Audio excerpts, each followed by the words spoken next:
지난주에 예배하기 전에 보통 때 같으면 첫눈이 와도 되는데 하나님께서 한 달 정도 첫눈을 좀 미쳐주신다, 추위를 늦춰주신다 그랬더니 주중에 눈이 내렸어요.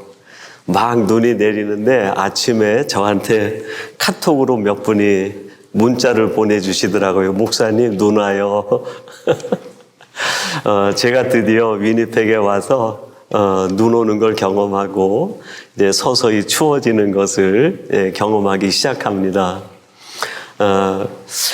하나님께서는 또 여러분들에게 이미 선 경험하게 하셔서 이 정도 추위쯤은 아무것도 아니야 그러는데 제게는 겁이 덜컥 나요.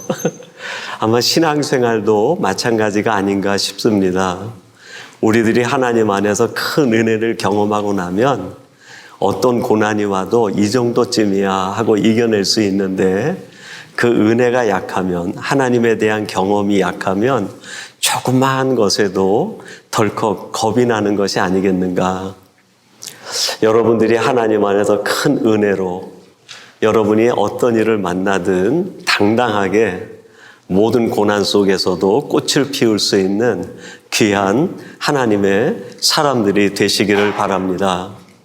오늘은 주신 말씀 잠언 4장 11절에서 12절 말씀을 갖고 빠름보다 발음을 선택하라 하는 말씀으로 하나님의 말씀을 전하도록 하겠습니다.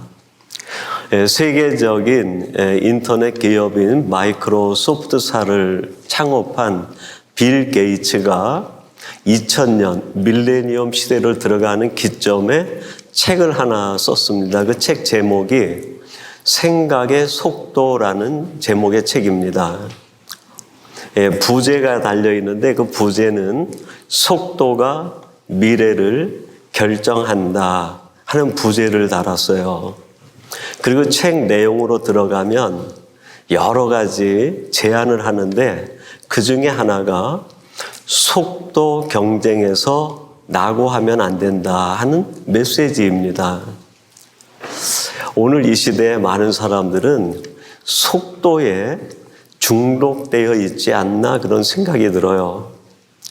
그런데 불행하게도 속도가 내 마음을 지배하게 되면 시선이 흐려지기 시작합니다. 그리고 보아도 물체를 정확히 분별해내고 판단해내지를 못합니다. 제가 그 학생 때에는 경춘선이라고 해서 청량리에서 기차를 타고 춘천선으로 가다 보면 대성리며 가평이며 양평을 쭉 지나가요. 근데 완행열차죠. 철커덕 하면서 그 기차가 시간을 잊은 듯 천천히 갑니다. 그때 차창 밖을 바라보면 차창 밖에 있는 모든 풍경들이 나한테 말을 건네는 것 같아요. 단풍이 들면 단풍이 든 대로, 봄꽃이 화려하면 화려한 봄꽃이 말을 건네고 이야기를 건네는 것 같아요. 동네를 지나갈 때에는 그 조그맣게 써놓은 간판에 글씨까지도 눈에 들어옵니다. 근데 제가 대구 영락교에 내려가 있으면서 가끔 서울에 일이 있어 올라왔다가 내려갈 때 되면 그때 고속열차가 만들어졌었어요. 고속열차를 타면 정말 순식간에 서울, 대구를 왔다 갔다 하게 됩니다. 그 고속열차를 타고 창밖을 보면 보이는 건 있어요. 근데 서울에서 출발해서 대구에 내리면 뭘 봤는지 하나도 기억에 남지 않는 거예요. 보기는 보았는데 뭘 보았는지 모르겠어요. 여러분, 이게 속도가 우리에게 주는 맹점 아니겠습니까? 이런 속도에 매몰되어 살아가는 사람들에게 유자효 씨라는 분이 속도라는 제목으로 시를 하나 지었어요. 아주 짧은 내용의 시인데 그 시의 내용말이 이렇습니다. 속도를 늦추었다. 세상이 넓어졌다. 속도를 더 늦추었다. 세상이 더 넓어졌다. 아예 서버렸다. 세상이 환해졌다. 속도를 늦추었더니 세상이 예전에 내가 보던 세상보다 더 넓어지고 커졌다는 거예요. 그래서 속도를 더 늦추어 봤더니 세상이 더 넓어졌다는 거예요. 마지막엔 아예 속도를 줄이고 서봤다는 거예요. 아예 속도를 빼버렸더니 세상이 환해졌다는 거예요. 여러분, 신앙도 이와 같지 않을까요? 우리가 세상이 가르치는 대로 속도에 중독돼 살아가다 보면 세상이 보이지 않는 거예요. 세상에 역사하시는 하나님의 섭리와 하나님의 손길이 보이질 않아요. 근데 중독된 속도감을 내려놓고 하나님이 어떤 일을 이루시는가 바라보기 시작하면 세상이 환해진다는 거예요. 전에 보이지 않았던 하나님의 은혜가 보이고 전에는 미처 느끼지 못했던 하나님의 손길이 보인다는 거예요. 그래서 성경은 우리에게 한 가지 메시지를 주는 것이 있어요. 그게 뭘까요? 빠름이 아니라 발음을 선택해야 된다. 이 시간 하나님은 우리들에게 세상이 말하는 바 빠름에서 벗어나 발음을 선택하고 살아가야 된다 말씀하고 계시는 거죠. 그런 의미에서 신앙이라는 것을 우리는 이렇게 정의해 볼 수 있습니다. 신앙이란 빠름의 유혹에서 벗어나서 발음을 선택하고 살아가는 것이다. 사랑하는 성도 여러분, 여러분들이 매 순간 삶에서 선택하고 있는 것은 무엇입니까? 혹시 다른 사람보다 경쟁해서 뒤지기 싫어서 빠름을 선택하고 빠름을 쫓아가고 있는지, 아니면 세상에서 내가 조금 경쟁에 밀린다 하더라도 하나님이 원하시는 바 바른 것, 그것을 선택하고 살아가기를 갈망하고 있는가? 오늘 우리가 함께 읽은 잠언 4장 11절 12절은 그것에 대한 교훈이에요. 그러면 우리들이 바른 것을 선택하고 살아가기 위해선 우리가 바른 주님이 원하시는 신앙적 삶을 살기 위해선 무엇이 필요할까요? 오늘 본문은 두 가지를 이야기하고 있습니다. 첫째로는 바른 인생의 안내자가 필요하다. 우리 11절 말씀 한번 같이 봉독해 보겠습니다. 11절 같이 봅니다. 시작. 내가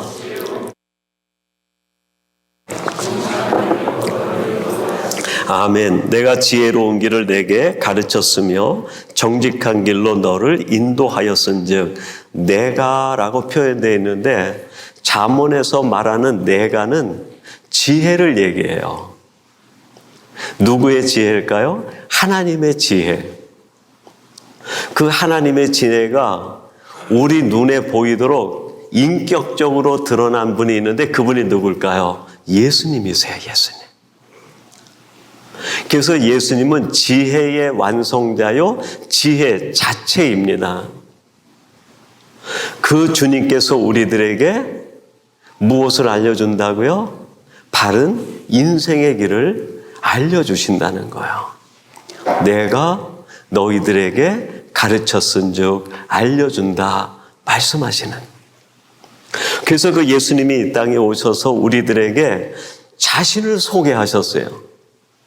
요한복음 14장 6절에서 예수님이 스스로 자신에 대하여 뭐라고 말씀합니까? 내가 곧 길이요 진리요. 내가 곧 길이다. 영어 성경으로는 I am 정관사가 붙었어요. The way. 제가 신학교를 들어가서 공부하는데 그 조직신학 교수님이 이 더에 대하여, 정관사 더에 대하여 말씀하시고 가르치시는 게 그게 지금까지도 기억이 나요. 신앙의 문제는 영어에 있어서 정관사 더와 부정관사 어의 차이라고 이야기를 했어요. 예수님을 어떤 사람은 오직 그 길, 더 웨이로 여기고 주님만을 따라가는 사람이 있어요. 근데 종교다원주의는 예수님의 오직 그 길, 더 웨이를 부정합니다. 여러 가지 길이 있는 중에 하나, 웨이라는 거예요. 신앙의 본질은 정관사 더와 부정관사 어의로 갈라져요. 여러분들은 예수님을 어떻게 받아들이고 고백하고 계십니까? 오직 그분, 더 웨이. 그분 외에도 나를 행복하게 할 수 있는 건 더 많아, 웨이. 여러분이 둘 중에 여러분의 신앙은 어디에 서 있습니까? 나는 오직 예수님이 나의 길이야. 그렇게 나는 믿고 다짐하고 살아. 내가 신앙이니까. 그렇게 여러분 생각하고 계실지 모르겠습니다. 그럼에도 불구하고 내 생각은 그래도 내 마음속엔 더 웨이가 아니라 웨이로 생각하고 살아가는 사람들이 많아요. 예를 들어 볼까요? 바울이 되기 이전 사울이 그랬어요. 사울이 다메섹으로 넘어갈 때 누구를 만나죠? 빛 가운데 예수님을 만납니다. 그가 눈이 어두워져 가지고 그 빛 가운데 나타나신 주님께 물어요. 당신이 누구십니까? 예수님이 뭐라고 대답합니까? 내가 핍박하는 예수라.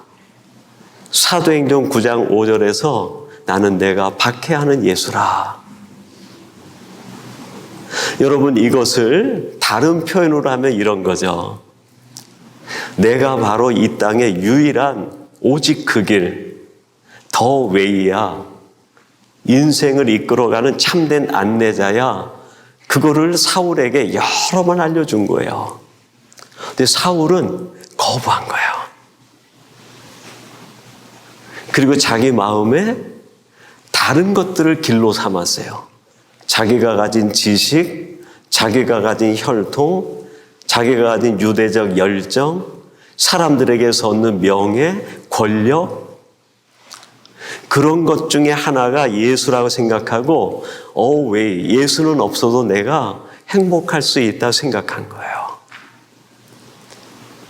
그런데 다메섹 도상에서 주님이 그 생각을 바꿔줍니다. 아니야. 나는 없어도 되는 하나가 아니라 너에게 꼭 필요한 내 인생의 안내자야. 그걸 말씀하신 거죠. 그 주님을 유일한 자신의 인생의 안내자로 받아들인 사도 바울이 행한 일이 있어요. 빌립보서 3장 8절에 보니까 이렇게 말합니다. 또한 모든 것을 해로 여김은 내 주 그리스도 예수를 아는 지식이 가장 고상하기 때문이라. 내가 그를 위하여 모든 것을 잃어버리고 무엇으로 여겼다고요? 배설물로 여김은.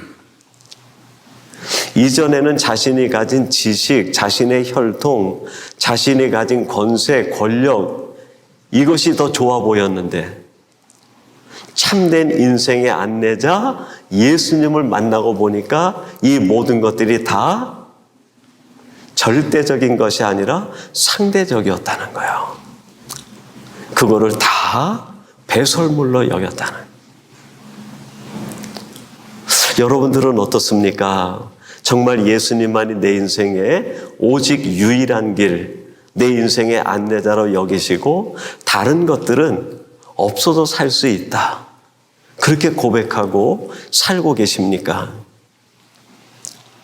이렇게 고백한 바울이 빌립보서 3장 14절에서 한 번 더 쐐기를 박듯이 고백을 해요.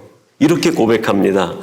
표대를 향하여 그리스도 예수 안에서 하나님이 위에서 부르신 부름의 상을 위하여 달려가노라.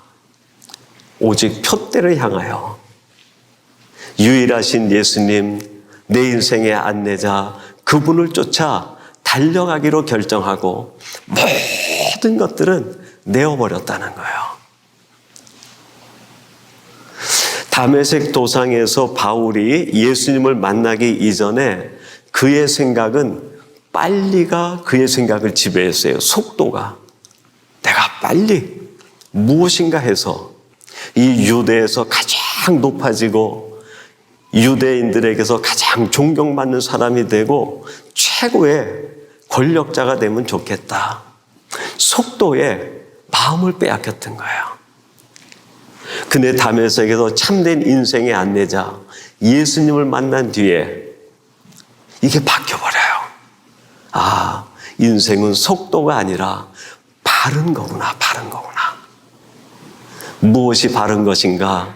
예수님을 통해서 깨닫게 되고 오직 복음을 전하는 그 일에 자기의 인생을 쏟아붓게 됩니다. 속도에서 벗어나 하나님이 보실 때 가장 바른 것을 찾아가는 사람으로 변한 거예요. 두 번째로 오늘 본문이 우리에게 말하는 우리가 빠름이 아니라 바름을 위해서 선택해야 되는 것이 있는데 그것은 바른 인생 지도를 갖는 일이에요. 우리 12절 같이 한번 읽어보겠습니다. 12절 말씀 같이 봅니다. 시작. 다닐 때에 내 걸음이 곤고하지 아니하겠고 아니하리라. 다닐 때에 내 걸음이 곤고하지 아니하겠고 달려갈 때에 실족하지 아니하리라. 우리가 길을 잃어버리지 않으려면 무엇이 필요할까요? 지도가 필요해요. 지도. 하나님이 우리 모든 인생들에게 주신 인생 지도가 있는데 그게 뭘까요? 성경이에요. 성경. 하나님의 말씀. 시편 119편 105절은 이렇게 말씀하죠. 주의 말씀은 내 발의 등이요 내 길에 빛이니이다. 주의 말씀을 따라갔더니 내가 길을 잃어버리지 않았다는. 다른 말로 표현하면 뭘까요? 말씀을 놓치면 길을 잃어버리는. 지도가 없이 세상을 방황하며 사는 사람이 될 수밖에 없는 거죠. 하나님의 말씀, 인생 지도인 나를 바르게 인도하는 그 말씀을 쫓아갔더니 내게 어떤 결과가 이루어졌는가? 시편 119편은 말씀 시편 아닙니까? 105절에서 주의 말씀이 내 발의 등이요 내 길의 빛이라고 해서 그 말씀을 쭉 따라갔더니 시편 119편 165절에 이렇게 말씀을 해요. 주의 법을 사랑하는 자에게는 뭐가 있다고요? 큰 평안이 있으니 그 앞에 장애물이 없다는. 하나님의 말씀을 쫓아갔더니 장애물이 없는 게 장애물이. 평안이 찾아온 거예요. 하나님의 말씀을 쫓아가면 빨리 간다. 그렇게 말씀하지 않았어요. 하나님의 말씀을 따라가면 그 길에서 내가 너에게 아주 그냥 화려한 것을 주겠다. 그렇게 말씀하지 않으셨어요. 주의 길을 따라갔더니 때로는 힘들고 고달프고 어렵긴 했는데 평안을 얻게 되었다는. 그리고 말씀을 쫓아가는 그 길 앞에 뭐가 없다고요? 장애물이 없어진다. 말씀을 통해서 하나님은 우리를 인도하시는 그 길은 화려한 길, 넓은 길, 그런 길이 아니에요. 하나님이 인도하시는 그 길은 때로는 고통이 있고 내가 이해하기 어려운 환난이 기다리고 있는 길일 수도 있어요. 때로는 가시길이 될 수도 있고 산골짜기가 될 수도 있어요. 근데 그 길은 바른 길이에요. 바른 길. 평안을 얻는 길이에요. 하나님이 주시는 최고의 기쁨을 얻는 길이에요. 한번 예를 들어 보겠습니다. 사무엘하 2장 1절 말씀인데 이렇게 말씀합니다. 그 후에 다윗이 여호와께 여쭈아뢰되 내가 유다 한 성읍으로 올라가리이까 여호와께서 이르시되 올라가라. 다윗이 아뢰되 어디로 가리이까 이르시되 헤브론으로 갈지니라. 이 사무엘 상에서 그 사울 왕이 자기의 세 아들과 함께 블레셋과 싸우는 길보아산 전투에 갔다가 사울 왕도 죽고 세 아들이 전사를 합니다. 왕권을 이을 왕과 그 다음 왕자 세 아들이 함께 죽어버린 거예요. 이스라엘의 무정부 상태가 생겨버린 거예요.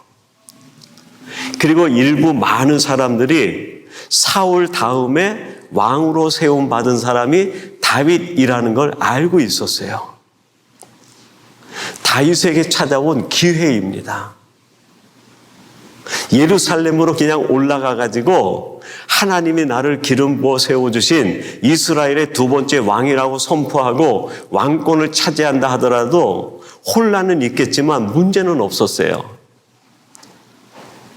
다윗 내심 빨리 예루살렘으로 가고 싶었던 거예요.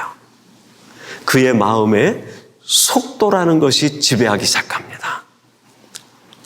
하나님께 물은 거예요. 하나님, 지금 이스라엘의 무정부 상태가 됐는데 내가 이제는 더 이상 유대를 떠나서 떠돌이가 아니라 유대 땅으로 돌아갈까요? 질문을 했어요. 하나님이 올라가라. 유다 땅으로 가라는 거예요. 다윗 마음속에 어떤 생각이 들까요? 그래, 빨리 예루살렘으로 가야지. 더 늦기 전에 빨리 사태를 수습하고 왕권을 차지해야지 하는 생각에 한 걸음 더 들어왔을 것 같아요. 그때 또 한 번 묻습니다. 하나님, 어디로 갈까요? 예루살렘이 아니라 어디로 가라고요? 헤브론으로 갈지니라. 여호수아서에 보면 그 이스라엘 백성들이 요단을 건너서 그 가나안 땅을 점령해 나갈 때 갈렙에게 준 땅이 있었어요. 거기가 어디죠? 헤브론이에요. 근데 그 갈렙이 그 헤브론을 내가 정복한다고 할 때 여호수아에게 뭐라고 합니까? 이 산지를 내게 주소서. 헤브론이 평지가 아니에요. 험한 산악지대입니다. 대부분 그 부지 중에 죄를 지은 사람들이 자기가 살기 위해서 숨어 들어가는 곳이 헤브론이에요. 사람을 찾기가 쉽지 않은 곳이에요. 그만큼 험한 산지예요. 지금 다윗은 빨리 예루살렘으로 가가지고 왕권을 받아야 되겠다는 생각에 하나님 앞에 질문했는데 하나님의 말씀이 이끄시는 방향은 뭡니까? 빨리가 아니에요. 내가 생각하는 넓은 길, 평탄한 길, 그 길이 아니었어요. 하나님이 인도하시는 길은 바른 길이었어요. 근데 그 길은 골짜기예요. 좁은 길이에요. 가시밭이고 산골짜기였어요. 다윗은 아마 이해하기 어려웠을 겁니다. 하나님, 이 때를 놓치면 안 됩니다. 여러분, 우리들 마음에 찾아오는 살면서 만나는 마음에 우리의 갈등 아닙니까? 하나님, 더 이상 늦추면 안 됩니다. 하나님, 더 이상 내 인생을 이렇게 방치하면 안 됩니다. 뭔가 빨리 하나님 액션을 취하시고 빨리 기회를 놓치지 않도록 뭔가 하나님 하셔야 됩니다. 그런데 하나님은 묵묵부답해요. 그리고 하나님이 길을 열어주시는데 그 길이 왜 이렇게 돌아가게 하시는지, 그 시간이 얼마나 힘든지 몰라요. 다윗이 헤브론으로 가서 함께 있었던 시간이 7년입니다. 7년. 다윗에겐 긴 시간이었는지 모르겠어요. 그 7년이 끝난 뒤에 예루살렘에 큰 사건이 일어나요. 사울 왕이 죽은 뒤에 잠시 무정부 상태로 있었던 최고의 권력자인 아브넬이 죽임을 당하고 유다 온 땅 이스라엘 전체가 다윗을 앙망하게 돼요. 12지파 장로들이 전부 모여가지고 이제 우리를 다스릴 왕은 유일한 왕 다윗밖에 없다고 고백을 해요. 그리고 그들이 헤브론으로 찾아옵니다. 하나님의 말씀을 쫓아 헤브론으로 가 있었던 다윗이 피 한 방울 흘리지 않고 가장 평화로운 방법으로 이스라엘 12지파의 통일 왕정에 왕권을 세우게 돼요. 그게 하나님 나라에 보이는 시작이었어요. 예수님이 탄생하시는 메시아 왕국의 시작이었습니다. 여러분, 하나님은 우리들에게 빠름보다 바름을 선택하라고 말씀하고 가르치십니다. 우리들이 볼 때 빠른 길이 보여요. 평탄하고 넓어 보이고 화려하고 뭔가 빨리 이루어질 것 같아요. 근데 여러분, 그 길에는 반드시 함정이 있어요. 근데 하나님이 인도하시는 길은 때때로 험해 보여요. 왜 이렇게 고난스럽고 마음이 힘든지 좁아 보여요. 가시밭길 같고 때로는 골짜기 같아요. 그리고 오랜 시간 기다림의 시간이 필요할 때도 있어요. 근데 하나님이 우리를 그렇게 인도하셨다고 하면 그게 가장 바른 길이기 때문에 그래요. 나에게 가장 좋은 길이기 때문에 그래요. 나를 위한 최선의 길이 그 길이기 때문에 하나님은 우리를 그 길로 인도해 주시는 줄로 믿습니다.